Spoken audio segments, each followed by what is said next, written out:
தவிக தலைவர் விஜய் நடித்த ஜனநாயகன் திரைப்படத்தின் சென்சார் வழக்கு தொடரும் நிலையில் தேர்தலுக்கு முன் அத்திரைப்படம் ரிலீஸாக வாய்ப்பிருக்கிறதா என்றும் ரிலீஸ் ஆவதில் ஏற்பட்டுள்ள பின்னடைவு தேர்தலில் எதிரொலிக்குமா என்றும் மக்கள் குரல் பகுதியில் எழுப்பப்பட்ட கேள்விகளுக்கு ஈரோடு மக்கள் தெரிவித்த கருத்துக்களை நாம் பார்க்கலாம். ஒவ்வொரு நாள் வந்துக்கிட்டே இருக்குது. ஆனால் டெய்லி கோர்ட்டுக்கு போகும்போது இன்றைக்கி முடிஞ்சிடும், இது ரிசல்ட் ஆயிரும் இன்றைக்கி அப்படிங்கும்போது, ஆனால் பார்த்தா அது பின்னடைவே வந்துகிட்டே இருக்குது. அதனால் தேர்தலுக்கு முன்னாடி வரக்கு வாய்ப்பு இல்லாத சூழல் நேற்று கூட இயரிங் போகும்போது அது இல்லை அப்படிங்கிற மாதிரி சொல்லியிருக்காங்க. பொதுவான மக்களுக்கு பார்த்திங்கன்னா அது சாஃப்ட் கார்னர் தான் கொண்டு போய் நிறுத்தும்.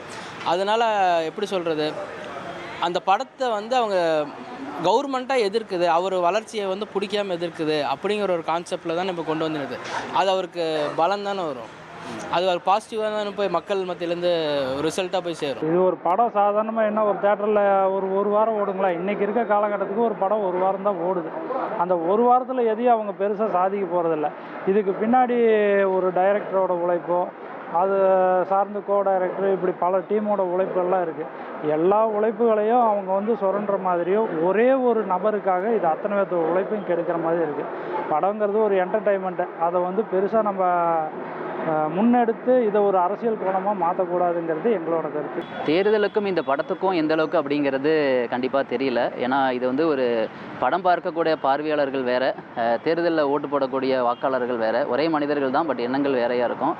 அதனால் தேர்தலுக்கும் இதுக்கும் எந்த அளவுக்கு தாக்கம்ங்கிறது பெருசாக ஏற்படுத்தாதுங்கிறது தான் எங்களோட கருத்து. தேர்தல் பிப்ரவரி மாதம் வருது, அனௌன்ஸ் பண்ணிவிடுவாங்க.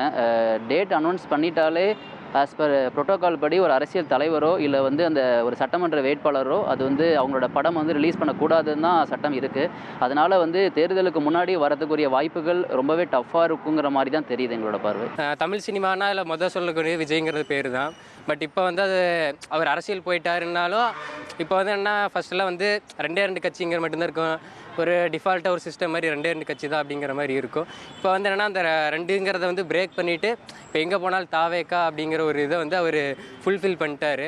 அதனால் அவர் எது சொன்னாலும் ஒவ்வொரு விஷயம் தாக்கத்தை ஏற்படுத்துங்கிறது ஸ்ட்ராங்காக இருக்கிறது. மக்கள் குரல் பகுதியில் ஈரோடு மக்கள் தெரிவித்த கருத்துக்களை நாம் பார்த்தோம்.